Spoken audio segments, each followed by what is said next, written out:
Good morning, friends. Previously, we completed up to question number 6 in exercise 13.2. Now, we will continue exercise 13.2 with question number 7 to 11. Okay. So, here question number 7 is a batch of bottles were packed in 25 boxes with 12 bottles in each box. So, number of 25 boxes are there and 20 bottles in each box. How many boxes are there? 25. And in each box there are 12 bottles. If the same batch is packed using 20 bottles in each, how many boxes are required? For example, if we have this kind of box and we fill some bottles in that, if we use another box that fill the 20, here we have 12 bottles. And next time we are using 20 bottles. So if we are using this box, number of boxes will be 25. So if we are using this box, how many boxes will require? So if number of bottles are increasing, number of boxes will be decreased. Because you can see the number of bottles are increasing in one box means boxes will decrease. So we require less number of boxes when bottle in each box will increase. That's why this is in inverse proportion. So we can write number of bottle in each box and number of boxes are in inverse proportion.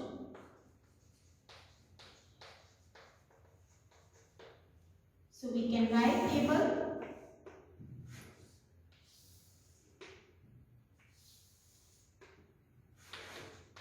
number of bottles in each box and number of boxes. So when number of bottles in each box is 12, boxes are 25. So when number of bottles are 20, how many boxes are there? x1 by 1, x2 by 2. So we can write x1 multiplied by 1 is equal to x2 multiplied by 2. So 12 multiplied 25 is equal to 20 multiplied by 2. Take 20 and divide. So 5 5 are 25, 5 4s are 20, 5 3s are 12. So y2 is 15. So number of boxes will be 15. So we can write when 20 bottles in each box, number of boxes are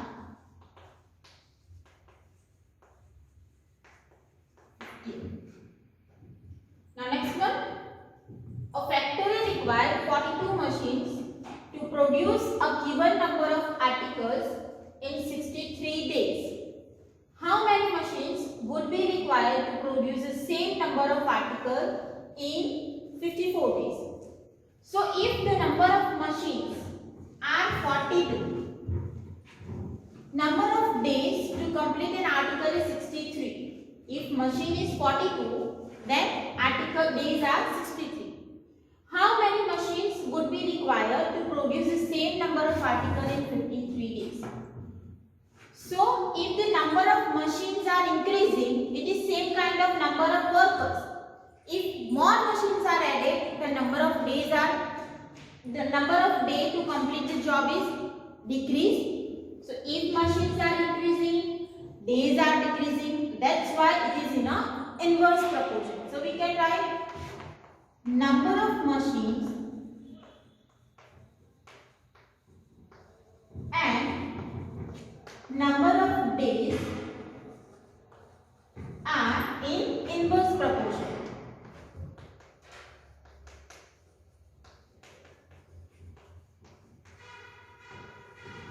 So we can make a table.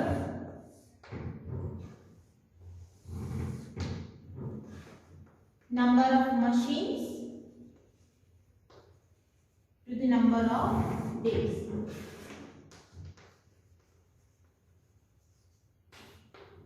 When 42 machines are there, days are 63. So how many machines are required to complete the job in 54 days? So this one will be our x1 y1, x2 y2.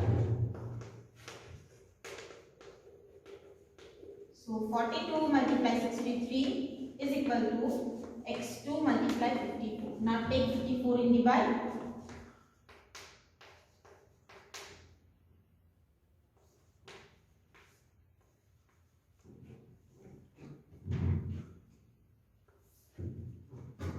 So 42, 63, 9 6 are 7, 7 so it is 49 machines. So to complete the work in 54 days, 49 machines are required.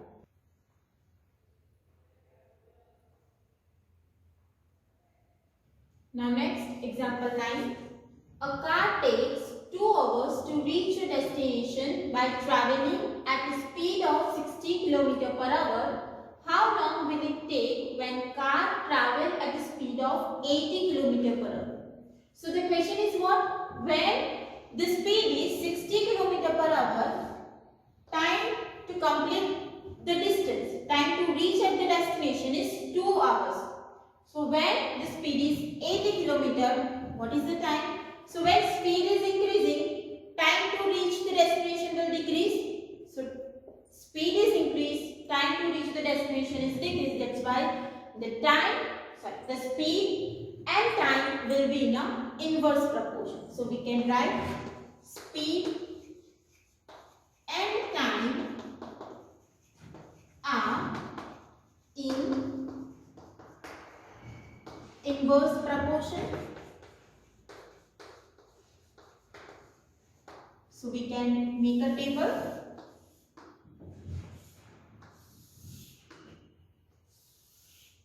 Speed that is given in a kilometer per hour and time that is given in.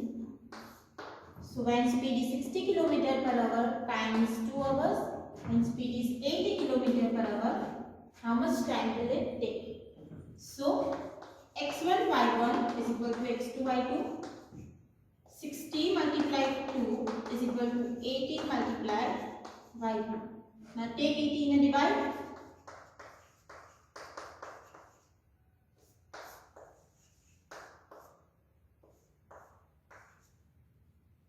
So that will give 3 by 2. It means 1.5. So if the speed is 80 km, time to reach the destination is 1.5 hours. Okay, you can write 3, 1 hour and 1 by 2. Then it is also right. Now example 10. 2 persons could fit a window in 3 days. First, one of the person fell ill before the work started. How long would the job take now? So when 2 persons are working, window fit in 3 days. But from 2, when 1 person fell ill, so only 1 person is working. So how many time or how many days will it take? So again it is in an inverse proportion. So we can make a table. Number of workers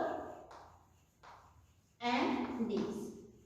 When 2 workers are working, number of persons are working, job complete in a 3 days. When 1 fell ill, so only 1 is working. So how many days will it take? So x1 y1, x2 y2 we can write x1 y1, x2 y2. So here x1 is 2, y1 is 3, 1 multiplied by 2. So y2 will be, means only 1 person is working, it will take 6 days. Clear? Now next one. How many persons would be needed to fit a window in 1 day? If we want to complete the work in 1 day, how many persons are required? So same number of workers to the number of days. When number of workers are 2, job complete in 3 days, and if we want to complete in 1 day, how many workers are required? So again, x1 y1 is equal to x2 y2. So here we can write one person complete work in 6 days. But here, if you solve this, you will get 2 multiply 3 is equal to x2 multiply 1. So x2 is also 6. But this is what? If 6 person are working, job is complete in 1 day. So we can write if 6 person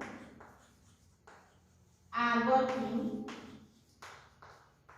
job complete in 1 day.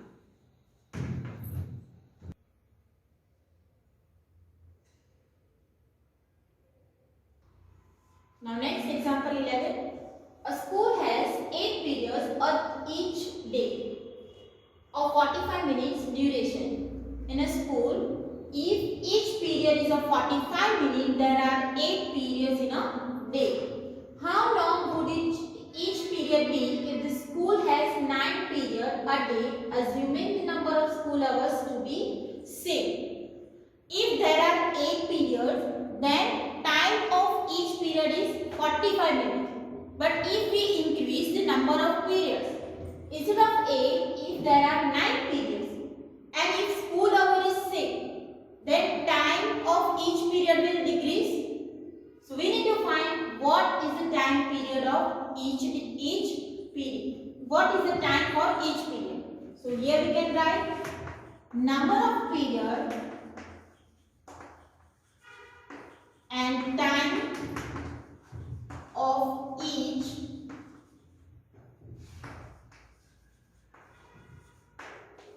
are in inverse proportion. So we can make a table.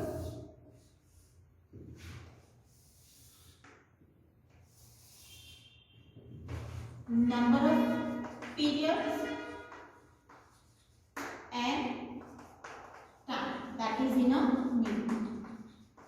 Now when there are 8 periods, time for each period is 40 minutes. So when there are 9, what is the time of each period? So this one is x1 y1, x2 y1. So 8 multiply 90, this is 45.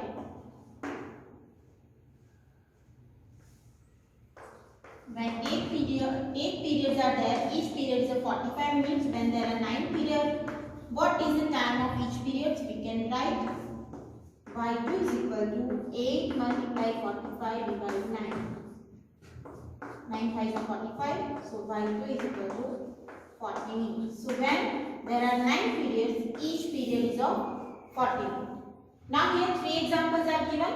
You need to decide that they are in an inverse proportion or direct proportion, and you need to solve in homework. Now with this, your chapter number 13 is over. So again, what is direct proportion? Direct proportion means if division of two quantity is constant, then they are called in a direct proportion. And what is inverse proportion? If product of two quantity is constant, then they are in a inverse proportion.